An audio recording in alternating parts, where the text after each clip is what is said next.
bapak ditanya misalnya, Pak Ustadz, apa hukumnya makan daging kambing? Gampang, halal. Apa hukumnya makan ikan bandeng? Jawabannya singkat, halal. Ini kan binatang yang enak, halal haramnya jelas. Tapi ada binatang yang kita tidak tahu ini halal apa haram. Apa contohnya? Anjing laut. Itu binatang ngerepotin kiai.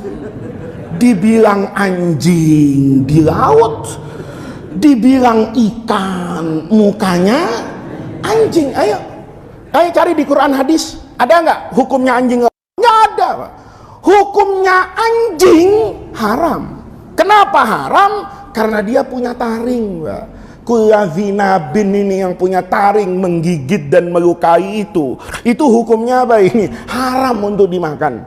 Itu nas Nabi. Jadi yang punya taring itu haram. Tapi yang hidupnya di air bukan cuma halal, Pak.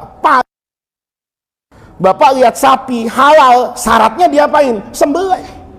Kalau tidak disembelih atau sapi sakit mati, haram Bapak makan karena bangkai. Tapi ikan tuh nggak ada bangkainya, Pak.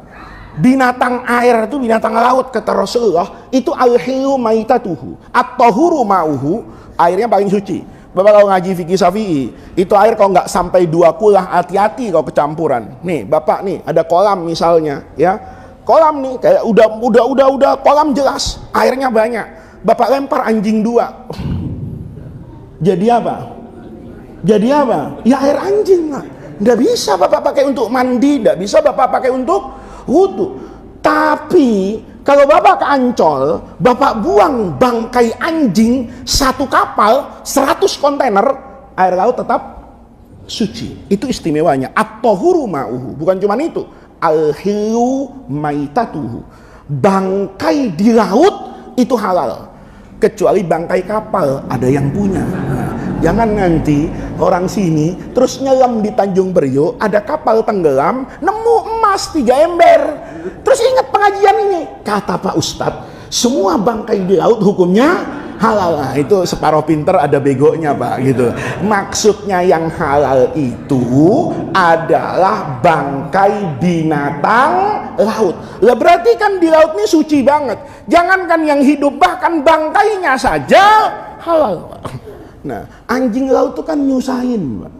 Ditanya nggak jawab, kartu keluarga nggak punya. Ya, kalau punya kakak kan enak. Ente keluarga siapa nih? Keluarga anjing apa keluarga ikan?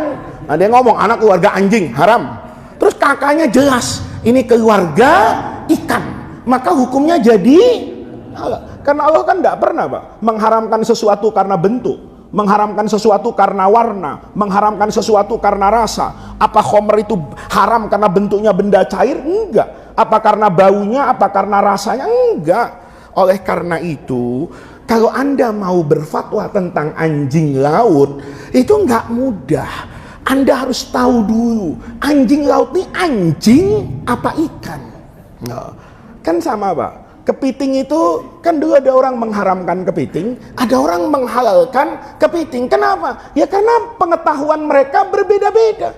Ada orang mengatakan bahwa kepiting itu binatang yang hidup di 2 alam. Dari kecil orang yang bilang mengatakan bahwa amfibi 2 alam itu hukumnya haram. Maka dia tidak makan kepiting.